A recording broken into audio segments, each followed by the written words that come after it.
Doctor Yunus উনি আগামী নির্বাচনের সময় সরকার প্রধান থাকার যোগ্যতা হারিয়েছে। উনি বলবেন না আমি নিরপেক্ষ থাকবো, এই কথা তো হাসিনাও বলতো। তাহলে ইউনূস সাহেবের ক্ষমতা আছে প্রধান উপদেষ্টা হয়ে আমাদেরকে জিতানোর? মানুষ শুরু থেকেই আন্দোলন করছে কেন? একটা তত্ত্বাবধায়ক সরকারের জন্য। তত্ত্বাবধায়ক সরকারের জন্য 14-15 বছর বয়সী ছেলে মেয়ে এরা রাস্তায় এসে গুলি খায় না। ফিনান্সিয়াল টাইমসে যে ইন্টারভিউটা ডক্টর ইউনূস দিয়েছেন সেখানে এটা স্পষ্ট যে ছাত্ররাই তাকে বলেছিল যে আমরা কি পারবো, আমরা তো একটা আসনও পাবো না। উনি এটা সব কিন্তু ওনার মুখের কথা, আমি কিন্তু পডকাস্টও শুনেছি ওনার মুখের কথা, যে যাতে নাকি ওই ট্রান্সলেশনটা ঠিক আছে কিনা দেখার জন্য। ওখানে ডক্টর ইউনূস বলছেন যে আমি তাদেরকে বলেছি যে তোমাদের, ওর বলছে আমাদেরকে তো কেউ চেনে না, আমরা কি কোনো সিট পাবো না তো। তখন বলছে যে না, তোমাদের দেশের সবাই চিনে, তাদের একটা চান্স দিতে অসুবিধাটা কি। উনি কিন্তু এই ল্যাঙ্গুয়েজ চান্স, এই শব্দটা ইউজ করেছেন। তার মানে কি হচ্ছে, যেখানে ছাত্ররা নিজেরাও কনফিউজ যে একটা পলিটিক্যাল পার্টি করবে, সামনে ইলেকশনে পার্টিসিপেট করবে, এই ব্যাপারে তারা নিজেরা যখন কনফিউজ, তখন তাদেরকে সাহস দিচ্ছেন, উৎসাহ দিচ্ছেন ডক্টর ইউনূস। আচ্ছা এটা দেখ, এটা কোনো আমার কোনো আপত্তি নাই কিন্তু, বাট আমার প্রশ্নটা হলো, দেখেন এই দেশের মানুষ শুরু থেকেই আন্দোলন করছে কেন? আন্দোলন করছে একটা তত্ত্বাবধায়ক সরকারের জন্য। আমরা মনে করি আমাদের নির্বাচন ব্যবস্থাটাকে ধ্বংস করে দেওয়া হয়েছে তত্ত্বাবধায়ক ব্যবস্থাটাকে ধ্বংস করার মাধ্যমে। অন্যান্য অনেক কিছু আছে, কিন্তু নির্বাচন ব্যবস্থাটাকে ধ্বংস করে দিচ্ছে। তখন বলবেন যে তার স্বৈরাচারী আচরণের মাধ্যমে সে করছে, অমুক করছে, তমুক করছে। কিন্তু যে কোনো নির্বাচন আমরা মনে করি তত্ত্বাবধায়ক সরকারটা হলো, তত্ত্বাবধায়কের মূল কনসেপ্টটা কি, যে নির্বাচনের সময় এমন একটা সরকার থাকবে যে সরকার ওই নির্বাচনে অংশ নেবে না, অথবা যে সরকারের কেউ ওই নির্বাচনে অংশ নেবে না, অথবা ওই নির্বাচনে এমন কেউ অংশ নেবে না দলের প্রতি পক্ষপাতিত্ব, যার প্রতি নাকি সরকারের প্রত্যক্ষ অথবা পরোক্ষ সিম্প্যাথি কাজ করে। তাহলে এখন যে দল গঠনের পেছনে ইউনূস সাহেবের একটা সমর্থন, উদ্যোগ, উৎসাহ আছে, সেই দল যদি ইলেকশনে অংশ নেয়, তো তার প্রতি ডক্টর ইউনূসের একটা সিম্প্যাথি থাকবে না, একটা ফিলিংস কাজ করবে না? এবং এই ইন্টারভিউ দেওয়ার মাধ্যমে সে তো সেটাকে ওপেন করে দিল। তাহলে সমস্ত প্রশাসন তারা কি ডক্টর ইউনূসকে খুশি করার জন্য ওই দলের পক্ষে কাজ করবে না? তাহলে সে উনি বলবেন না আমি নিরপেক্ষ থাকবো, এই কথা তো হাসিনাও বলতো যে আমি নিরপেক্ষ, আমি বঙ্গবন্ধুর কন্যা, ইলেকশন নিরপেক্ষ হবে। হয়েছে? হয় নাই তো রে ভাই। তো সেই হিসাবে আমি তো এখন মনে করি এই কথা বলার মাধ্যমে ডক্টর ইউনূস এই জাতির কাছে তার নিরপেক্ষতা হারিয়েছেন। নট অনলি দ্যাট, উনি আগামী নির্বাচনের সময় সরকার প্রধান থাকার যোগ্যতা হারিয়েছেন, এটা মনে করি। এখানে বিষয়টা হচ্ছে সংস্কার আইডিয়া।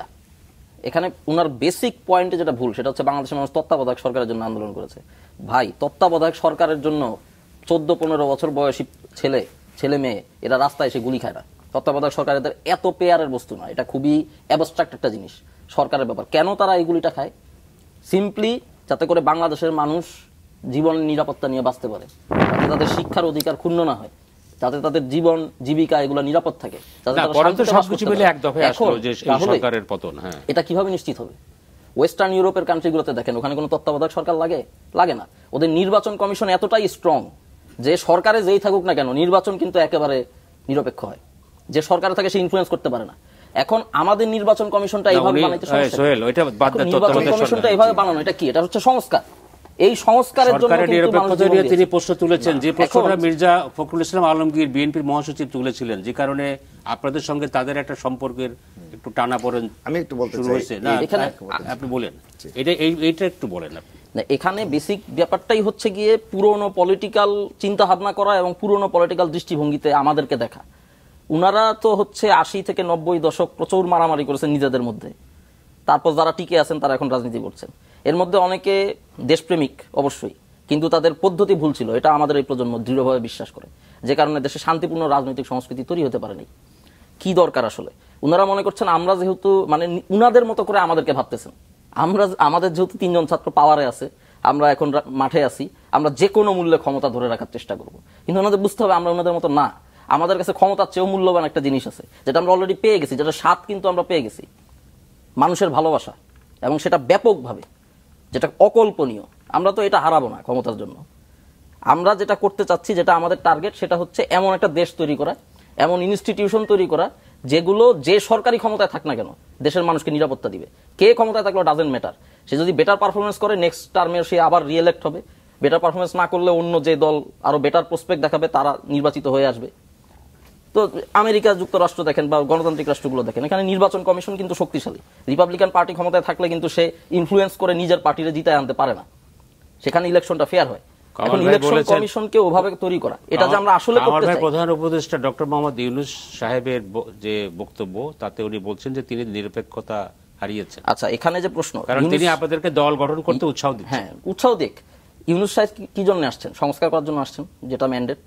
উনি নির্বাচন কমিশন সংস্কার করার জন্য কি কমিশন গঠন করেছেন? হ্যাঁ, করেছেন। সেই কমিশনকে সুপারিশ দিয়েছে? হ্যাঁ, দিয়েছে। সুপারিশগুলো কেউ পড়ে দেখেছে? এই নির্বাচন কমিশন যদি এস্টাবলিশ হয়, তাহলে ইউনূস সাহেবের ক্ষমতা আছে প্রধান উপদেষ্টা হয়ে আমাদেরকে জিতানোর, থাকবে না ক্ষমতা, পারবে না। এক্স্যাক্টলি এই ধরনের সুপারিশ আপনি পড়ছেন ভাই? আমি ওই সুপারিশ গুইনে গুইনে গুইনে গুইনে পড়ছি। তাহলে আপনি বলেন তো, আপনি কোথায় আপনি পাইছেন? কোন জায়গাটা আপনাকে ইউনূস সাহেবের ক্ষমতাকে খর্ব করছে? এইটা আপনার লায়াবিলিটিস, যে আপনি বলবেন কিভাবে ওইটা মিসইউজ হইতে পারে। নতুন যে নির্বাচন দেখতেই হবে, মানে ওই ত্রুটিগুলো দেখেই তো কথা বলতে হবে, বক্তব্য রাখতে হবে। হ্যাঁ, সেজন্য আমি ওনাকে বললাম যে আপনি প্রেজেন্ট করেন ওই ত্রুটি। জি।